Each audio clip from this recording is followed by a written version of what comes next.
ও ও যে জামিয়াই বলেছি বলেছি ও তার আর হবে না, যা বলে রেখেছি ওই পর্যন্ত শেষ। আর আমার জামিয়াটাই বলতে হবে তো। আমার মাদ্রাসার গজলটা কই শোনার জন্য একবার ইচ্ছা হয়নি যে হুজুর কি করে যদি দেখে আসি? ওটার বেলা তো কেউ নেই, চাচা আপন প্রাণ বাঁচা নাকি? ওটা মাদ্রাসা না? তা কই একবার বলেছেন আপনার মাদ্রাসা নিয়ে বলেন।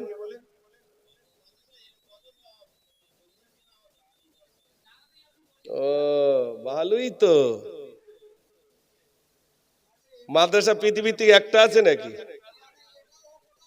কেন আমারটাই হবে?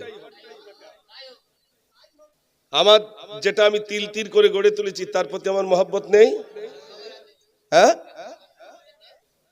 আমি যেটা তিল তিল করে গড়ে তুলেছি তার প্রতি তো আমার মহব্বত। আমি অন্যের আমি করব কেন? যা ছিল হয়ে গেছে, শেষ। এবার আমারটাই চলবে, সেটা বলে।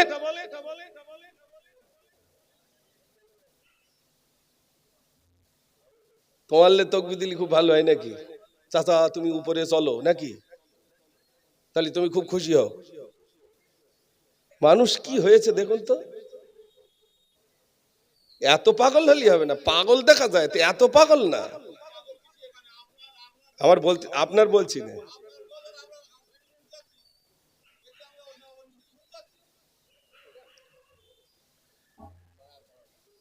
এ দেখেন আমি প্রথম বলেছিলাম আমার নিয়ে যাবেন না। আমি প্রথমে বলে আপনাদের দোষ ভাই, আমি প্রথমে বলেছি যে আমাকে নিয়ে যাবেন না। এক জায়গায় ওই রকম করে সমস্যা হবে, কেন আপনারা আমাকে জোর করে আনলেন?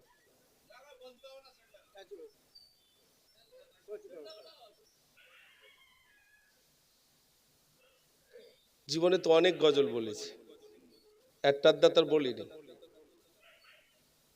তো সেই কি বলে, আমি তো পরিষ্কার বলেই দিয়েছি আপনার, তারপরে সেটা বলছেন কেন যে এইটা বলুন ওইটা বলুন? আমি তো সংগঠন ছেড়েছি আপনার জানেন তো। হ্যাঁ না সেটা বলেন। আমি সংগঠন ছেড়েছি এটা আপনার জানেন তো। তাহলে জোর করে আবার সেইটা আমার জবান থেকে বলাচ্ছেন কেন? আপনি বলুন না, আমি তো লিখে ছেড়ে দিয়েছি। আর আমি তো গজল বলার জন্য এখানে আসিনি, আমার তো জলসার দাওয়াতই দিয়েছেন, তারপরেও তো কিছু শুনিয়েছি। এবার আপনারা হয়তো আমাকে বলতে পারেন হুজুর এই গজলটা ওই গজলটা বলেন, সেটা ব্যাপার আলাদা। কিন্তু ওই জামিয়া নিয়ে বলতে হবে তার কি মানে আছে ভাই? ওই তো বলতে বললেন সংগঠন নিয়ে বলতে হবে তার কি মানে আছে? দুঃখ ভাই, আপনারা দেখেন, আপনার আমার গাঁয়ের মানুষ, আমার গ্রামও আলহামদুলিল্লাহ বহু মানুষ আল্লাহ পাক কিছু বলার সুযোগ দিয়েছেন। খোদার দুনিয়াটা ছোট না, অনেক বড়, অনেক বড়। আমি এতক্ষণ যাবৎ যা আলোচনা রেখেছি সব কোরআনের উপর রেখেছি না রাখিনি? শুধুমাত্র কোরআন, তাছাড়া অন্য কথা বলেছি? বন্ধুরা একটু বলেন হ্যাঁ না। তা কোরআন নিয়ে আলোচনা রেখেছি, কোরআন শিখতে হবে, কোরআন কি এই নিয়ে আলোচনা রেখেছি। না আমি কারোর বিরুদ্ধে বলেছি, না কারোর পক্ষে বলেছি, আমি শুধু কোরআনের কথা বলেছি। আমাকে আরো আলোচনা করতে বলা হলো, কিন্তু শেষ বেলায় আপনারা এইবার আমাকে গুলিয়ে দিচ্ছেন, এই গজল বলো ওই গজল বলো। ঠিক আছে, গত বছর এসেছিলাম তখন এই সমস্যাটা হয়নি, এবছর এই সমস্যাটা দেখা দিয়েছে। একটু তাকবীর দেন, আমি শেষ অল্প সময় আলোচনা করে আমি বিদায় হব। একটু আওয়াজ দেন নারে তাকবীর। আল্লাহ আপনি মেশিনগুলোর যান্ত্রিক গোলযোগ থেকে রক্ষা করুন। এখন জোয়ান ছেলেদের চাহিদা কি কি বলেন দিন?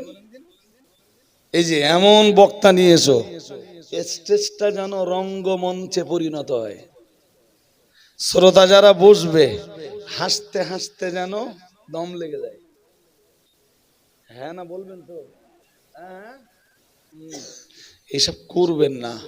আর যদি করেন, করতে পারেন, আমি তো আমার দায়িত্বটা পালন করছি। তো মানুষ যখন জেনা ব্যভিচারে নেমে যায় তখন সে পশুর চাইতে খারাপ হয়ে যায়। কেন? পশুর জন্য তো জেনা হারাম নেই, কথা বলেন। পশুর জন্য জেনা হারাম আছে? হারাম নেই, আছে। সুতরাং পশু যেখানে ইচ্ছা, যেখানে মন চাইবে সেখানে সে তার যৌন চাহিদা নিবারণ করতে পারবে। বাট মানুষও যদি তার যৌন চাহিদাটা যেখানে সেখানে নিবারণ করে, মানুষের সাথে পশুর আর তফাৎ কি থাকবে? হ্যাঁ না বলেন, থাকবে তফাৎ? থাকবে না। ওরা খাতা খুলে বসে আছে। নাম তো খুব ফাইন নাম আপনার। হাসতোস কেন? হাসতো কেন? হাসির জায়গা নাকি? আমি কোরআনের আয়াত পড়ছি। ওর এই সেলাই কাজে আল্লাহ বরকত নাজিল করুন। বড় মিয়া না দিলি জানো ঠিক মজা না।